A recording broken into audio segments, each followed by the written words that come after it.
Ram Ram ji, welcome to लीगलनेस।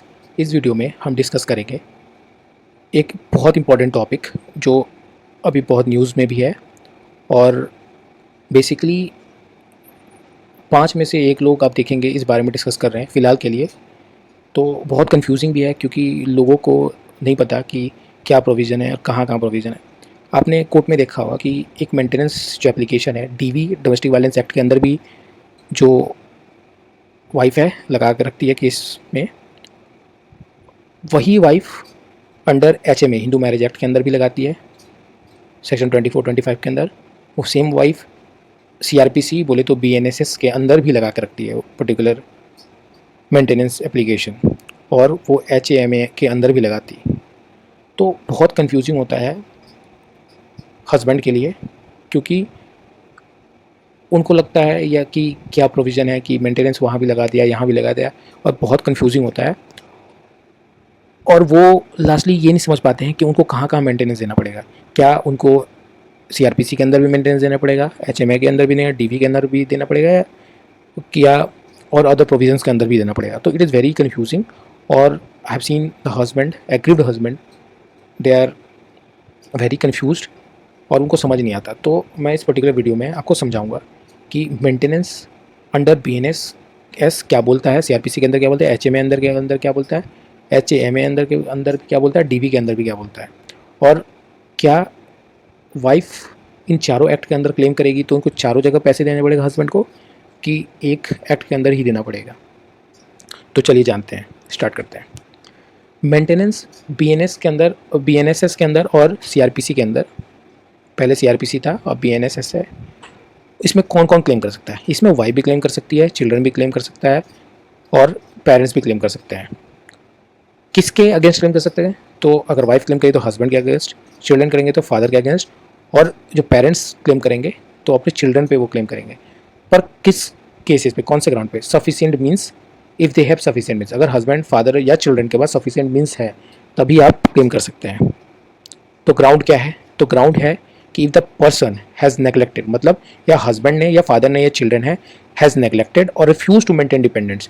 ये 2 word बहुत important है। आपने अगर लीगल ड्राफ्ट देखा होगा सेक्शन 125 का या सेक्शन 144 का, तो आपने देखा होगा ये वर्ड बहुत यूज होता है कि father, husband and children have sufficient means and even though they are having sufficient means they are neglecting or refusing to maintain their dependent. So these 2 terms are very important. Now come to relief. What type of relief they get? See, they get monthly allowances maintenance में, monthly allowances मिलता है, और magistrate may also grant interim maintenance and enforce payment. Now when you come to practically, तो monthly allowances हम after Rajneesh versus Neha there is a landmark judgment wherein it is mandatory for the parties, be it husband or wife, उनको एक income affidavit file करना पड़ता है which is notarized and thereafter it is filed. उसमें 3 साल का अगर कोई बैंक अकाउंट है, मतलब अगर एक बैंक अकाउंट हो, एक या 4 हो तो 4 हो, 3 साल का आपका एक पैन कार्ड, एक आधार कार्ड, 3 साल का आईटीआर, अगर आप सैलरीड पर्सन तो 3 साल का सैलरी। तो कोर्ट ने, और वाइफ के लिए भी है, मतलब दोनों के लिए है, आपको कोर्ट में इनकम एफिडेविट फाइल करता है। अगर आप गलत इनकम एफिडेविट फाइल करते हैं तो आईपीसी के अंदर, बीएनएस के अंदर आप पे केस चलेगा, ठीक है, जो परजरी का चलता है, सीआरपीसी में गवर्न होता है, ठीक है, that is given under section ऐसा 340 सीआरपीसी में है, बट बीएनएसएस के अंदर 370 है शायद, ठीक है। तो उसके अंदर परजरी का एक केस चलता है क्योंकि आपने कोर्ट में गलत एफिडेविट, इनकम एफिडेविट दिखाया है। तो उसके बाद कोर्ट एक आपको मंथली अलाउंसेस बांध देती है कि इतना आपको देना है। नाउ द क्वेश्चन इज कि इंटरिम मेंटेनेंस क्या है? तो इंटरिम मेंटेनेंस यही है कि for timing the court is given, अगर मान लो आप ऐसा हो कि आपके पास पैसे ही नहीं, 1 रुपये नहीं है, ठीक है, एंड आपने इनकम एफिडेविट फाइल नहीं करा है, क्योंकि जनरली दिल्ली में 4-5 महीने तो लग जाते हैं एक डेट में दूसरे डेट पे, 3-4 महीने तो लग जाते हैं मिनिमम। तो उस केसेस में कोर्ट अगर देखती है कि that she is not having sufficient, उसके पास नहीं है, और बंदा जो है उसके पास सफिशिएंट मीन्स है, तो उस केस में कोर्ट बांध देती है। तो इंटरिम मेंटेनेंस वो भले सुने या ना सुने आपका, वो कोर्ट इनकम एफिडेविट भी ना देखे बांध देती है।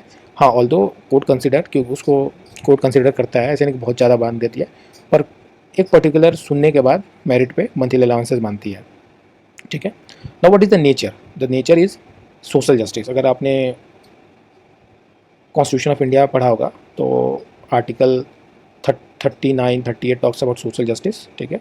तो this particular provision is based on social justice provision, ठीक है। लैंडमार्क जजमेंट्स में Chaturbhuj versus Sitabai, even if husband has no fixed income he must maintain his wife if she can not maintain herself, ठीक है, ये लैंडमार्क जजमेंट है। Now what is the maintenance under Hindu marriage act?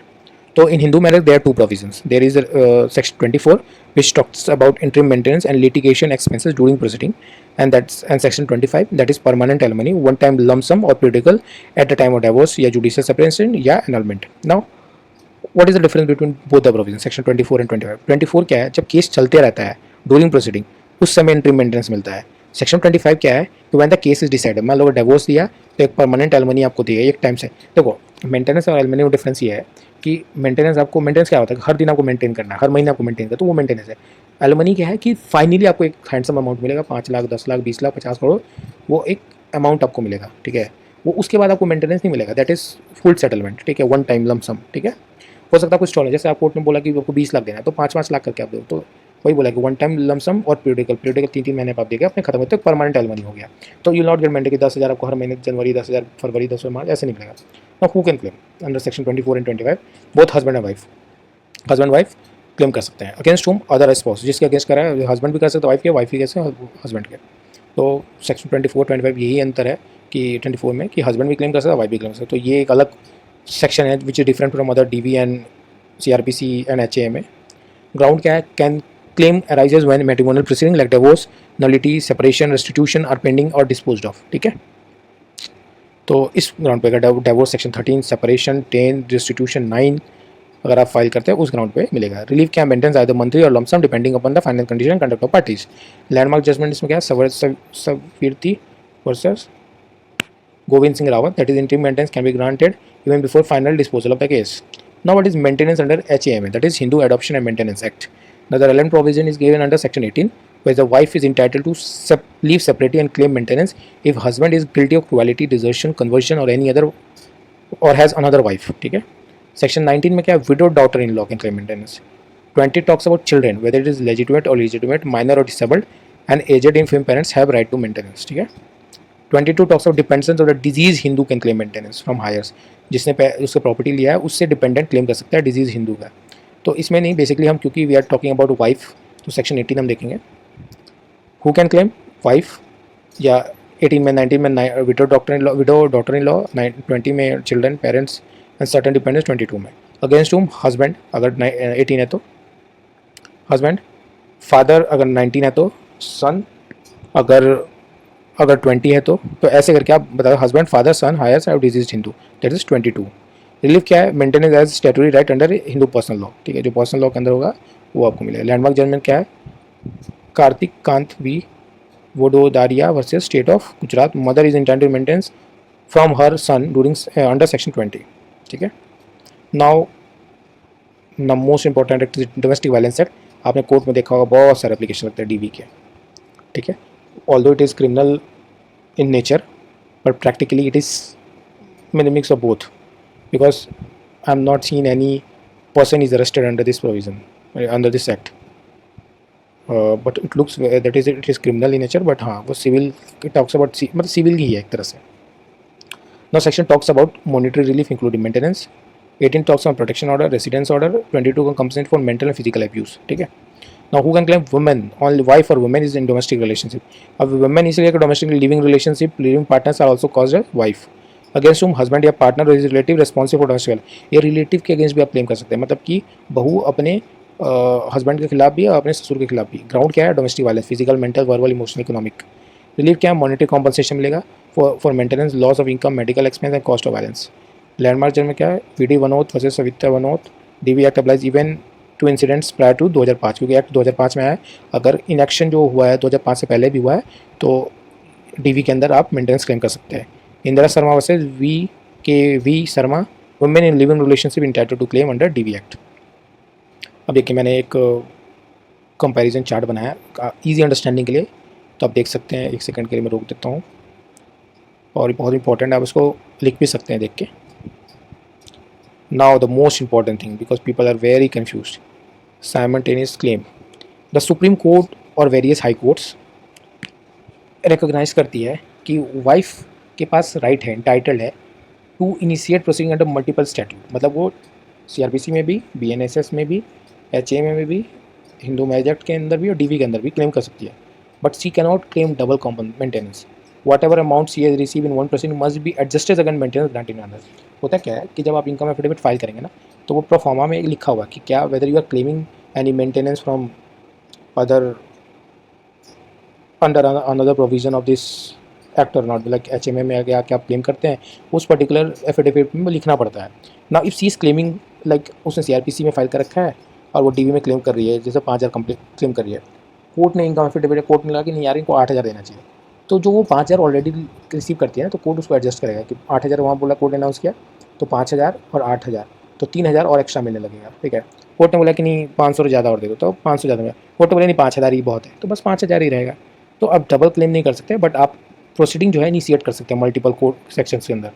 ठीक है, now it is a key judgement Rajnish Sinha, supreme court framed guideline, multiplicity of maintenance proceeding is permissible but disclosure affidavit mandatory. मैंने जैसे बताया, adjustment slash set off amount necessary to avoid duplication. Shamim Farooqui versus Shahid Khan 2015, wife entitled to live in the same standard as husband, maintenance under DV act and CrPC both permissible. Chaturbhuj versus Sitabai, scope of section 125 जो अब 144 हो गया है, is independent of HAMA and HMA. ठीक है, तो अलग अलग प्रोविजन है, अलग अलग एक्ट है, आप कहीं भी क्लेम कर सकते हैं, बट आप डबल मेंटेनेंस नहीं ले सकते हैं, कोर्ट उसको ध्यान रखेगी और एडजस्ट करेगी। तो इस वीडियो से मुझे, मैं जो बताना चाहता था, जो कन्फ्यूज़न था, वो मेरे हिसाब से मैंने क्लियर किया है। अगर आपको वीडियो इन्फॉर्मेटिव लगा, अच्छा लगा, तो please do like and subscribe my channel, so that मैं नए नए और वीडियोज़ के साथ आऊँगा और समझाऊँगा आपको। अगर आपके लिए ये वीडियो अच्छा हो तो please do like and subscribe. जय हिंद, जय भारत।